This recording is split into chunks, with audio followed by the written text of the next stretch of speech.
Welcome to WYCE's Community Closeup, our weekly public affairs program produced in partnership with the Rapidian, our hyper-local news service here at the Grand Rapids Community Media Center. Community Closeup brings you a diverse perspective from community leaders throughout West Michigan. This is WYCE Station Manager Phil Tower. It is a pleasure to welcome in studio with us on this episode Steff Rosalez, CEO of Grandville Avenue for the Arts and Humanities. Steff and I have emailed. We've been to meetings together, but this is the first time we're having a conversation on the radio. It's long overdue. I'm so glad you're here. I'm so glad to be here. Thanks for having me. Well, we have a history of working together with some of your students at the Cook Arts Center who have done radio shows at WYCE. Sidebar, Steff, we got to start that again. So I want to do that again. I want to get your students over here because it is one of the most fun things about community radio is bringing young people in. Yes. And having them see this creative environment. And it's really what you guys are all about. I know a lot of our listeners are familiar with Grandville Avenue for the Arts and Humanities. You have two main facilities on the southwest side of GAAH. We had a meeting there, as a matter of fact, for the ACCGR, which is a long acronym for a very important... The Arts and Culture Council of Grand Rapids. Thank you for getting that out. Yep. And which building was I in? You were at the Cook Arts Center. Okay. Yep. And our other facility is the Cook Library Center, and they're both located on Cesar Chavez Avenue, formerly known as Grandville Avenue, just south of Wealthy Street. What I love about what you all do at Grandville Avenue for Arts and Humanities is you focus on care and belonging, discovery and advocacy, really about helping the young people you work with become the fullest version of themselves. Did I get that mostly right? I love that you said that, but yes, that's exactly right. Yes, we have, between our two facilities, we have several programs, but in every program, we prioritize making sure youth and families know that they belong there and that they're cared for, that they are discovering something, whether it's education, creative expression, something about themselves or the world around them, and that we advocate for them and they know that there's always someone in their corner. That's really the core of what we do. And the kids you have at Grandville Avenue for Arts and Humanities, whether they're at the Library Center or at the Cook Arts Center, how do they become students, how they become integrated into your programming? Well, we focus very much on the neighborhood that we're in. So that's the Roosevelt Park and Black Hills neighborhood. So anyone who lives in the neighborhood or goes to school in the neighborhood can access our programming for free. So we have a lot of neighborhood kids, a lot of neighborhood school kids, and that's usually the main in for people to come to our programming. But we actually are open to everyone, even if you don't live in the neighborhood. So if you are interested in Mexican folkloric dance or becoming a DJ on YCE's radio show, or any of the other classes or opportunities we have, you can still sign up to be a member, and then there's a sliding scale fee for whatever class or program you sign up for. So we are open to everyone. GAAH.org. I want to give that website a lot because I really encourage you to check out what they are all about. GAAH.org.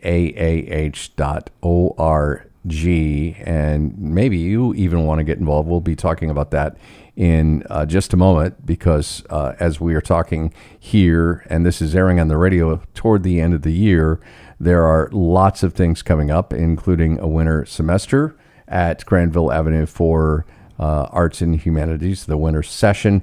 One of the things I love about the whole concept of what you do, bringing your mission to life, care and belonging, young people are really trying to find their way in the world. And when you throw a heavy dose of social media and just the world we're living in right now, Steff, which is not an encouraging place. It is not. Thank goodness for places like Grandville Avenue for Arts and Humanities. Talk about that and how you kind of instilled that sense of care and belonging and really helping these people discover kind of how they can really thrive in this world. Yeah, thanks for naming that because it's true. Young people, I wouldn't want to be a teenager right now, I can tell you that. The world looks very different and young people are grappling with a lot of things that we didn't have to grapple with when we were young. But yeah, we have several different programs, and depending on the program, we have a teen program, we have an after-school arts program, we have summer camps, we have a Cook Library after-school program, tutoring, and depending on the need or depending on how the student shows up, really our number one priority is to get to know people. You can't really support someone unless you know them. So getting to know people is our number one priority, and really helping understand, helping us understand what is your need, what is your talent, what is your special gift, who are you? And then we're able to, really work with individuals and families to get what they need and also make sure that they shine bright. We have a lot of very talented, really amazing neighbors and kids. I'm always reminded at the end of a session when we have our showcases or our performances, and kids get up there and just amaze me every time.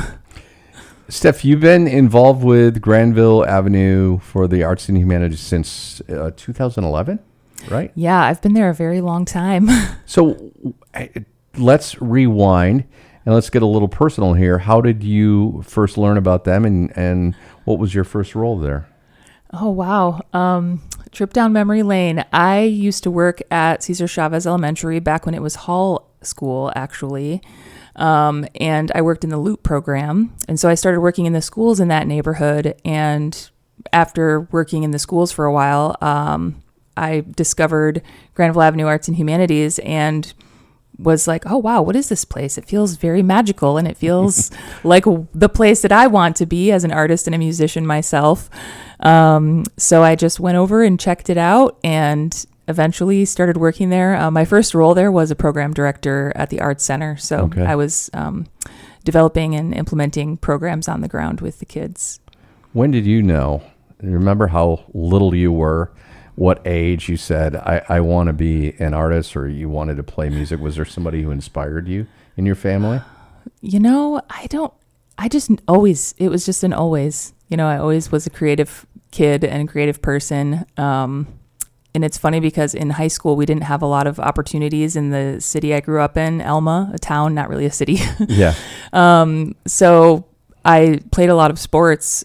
And then when I went to college, I studied art, and I was like, oh yeah, this is where I'm meant to be. Right. Studio arts, art history, music. I think some people are just born with the arts in their soul. And I would think you're probably one of those people. Well, thanks. It feels that way. I can't imagine you, Steff Rosalez, as a non-creative, non-artistic, beautiful human being. I can't. Thanks, Phil. I can't imagine it either. I'm like, oh, who am I if I'm not an artist? I don't Full know. disclosure, Steff is the front person for the band How to Live Together, a band you hear on WYCE. Oh, yeah. Thanks for that shout out. And great music talent. It's really... You're a super talented person leading Grandville Avenue for Arts and Humanities. And I think you can't not have a passion for the arts in your role. And that really, from the opportunities I've had to see you, especially in the meetings I've been involved with, that really shines through. I want to use the remaining time of our program to allow you to speak with our WYCE listeners to talk about how they can get involved as we turn into 2026, which is kind of frightening. New calendar year, people are looking for new opportunities. You're always looking for donors this time of year because your programming does have a real cost. I stole some great statistics from your website. A $50 donation will help with math and literacy materials and books for your library. $200 donation will cover art supplies for a week of art classes. A $250 donation will pay for a guitar amp for your wonderful, awesome, most badass program. I just said that on the radio, Girls Rock. And we've done programs dedicated to Girls Rock on WYCE, and it's just a wonderful thing. But that's how you can pay it forward and support Grandville Avenue for the Arts and Humanities. But what about volunteers? What would you like our listeners to know, and how they can support you and your mission? Yeah, thanks for that. We, more than anything, being physically together in community spaces is something that everyone needs right now. The political climate, the way the world is, We spend a lot of time on our phones. We spend a lot of time scrolling. And when you get out and volunteer in community, meet people, talk to people, help a kid with their homework, help us walk kids over from the school, it makes a world of difference, not just for us, but for you as well. You can connect with real humans in your community. That feeling of isolation or being afraid of one another, it really dissipates when you spend time in community with people. And so we have this really amazing opportunity for everyone to connect through volunteering. You can help in arts classes. You can help students with their homework. And sometimes it's just as simple as getting to know other people who you wouldn't know otherwise. So we start our winter session in mid-January. We have after-school classes, after-school tutoring, and we are looking for volunteers all the time. So you can also go to our website to sign up to volunteer, GAAH.org. GAAH.org, and you can fill out a form there and we'll get in touch with you and you can come on out and hang out with some kids, experience some joy, which I know we all need, especially in January when it gets kind of hits that point of it's been dark for a very long time and we're all struggling with that. So yeah, I hope we get some listeners to come join us and spend some quality time in community. You just said something very profound. The world doesn't look so disappointing and discouraging when you see it through the eyes of a child and a young, hopeful It is true. Student at Grandville Avenue for the Arts and Humanities. And you can make the place better by paying it forward, by being involved, whether it's a tutor or you want to help with a creative end, like you got involved in the arts end of things. And your ages, you work with teens as well too, right? Yes, we do. It's really important that you consider that. Again, as you heard Steff Rosalez say, CEO of Grandville Avenue for the Arts and Humanities, the website is where you can learn more, GAAH.org or GAAH.org, and you can make a secure donation there as well. Real quickly, we've covered a lot of different things. Is there anything I didn't ask you want to share with our WYCE listeners? I think I just like to brag about having the youngest DJs on air at YCE. Our partnership, Please do. Our partnership allows for that. I think the other thing I'd say is our Girls Rock Grand Rapids album was released earlier this fall. So you can find them on Spotify if you just go to Girls Rock Grand Rapids, or if you listen to YCE, you'll probably hear some of our Girls Rock Grand Rapids songs here too. That is fantastic. And you can also support that through GAAH.org. Steff Rosalez is the CEO of Grandville Avenue for the Arts and Humanities. Thank you so much for being here. Thank you so much, Phil. We will do this again. She's been our guest in WYCE's Community Closeup, the weekly public affairs program where we produce, along with the Rapidian here, our hyper-local news service at the Grand Rapids Community Media Center. That's our program for this week here on WYCE. Thank you for tuning in.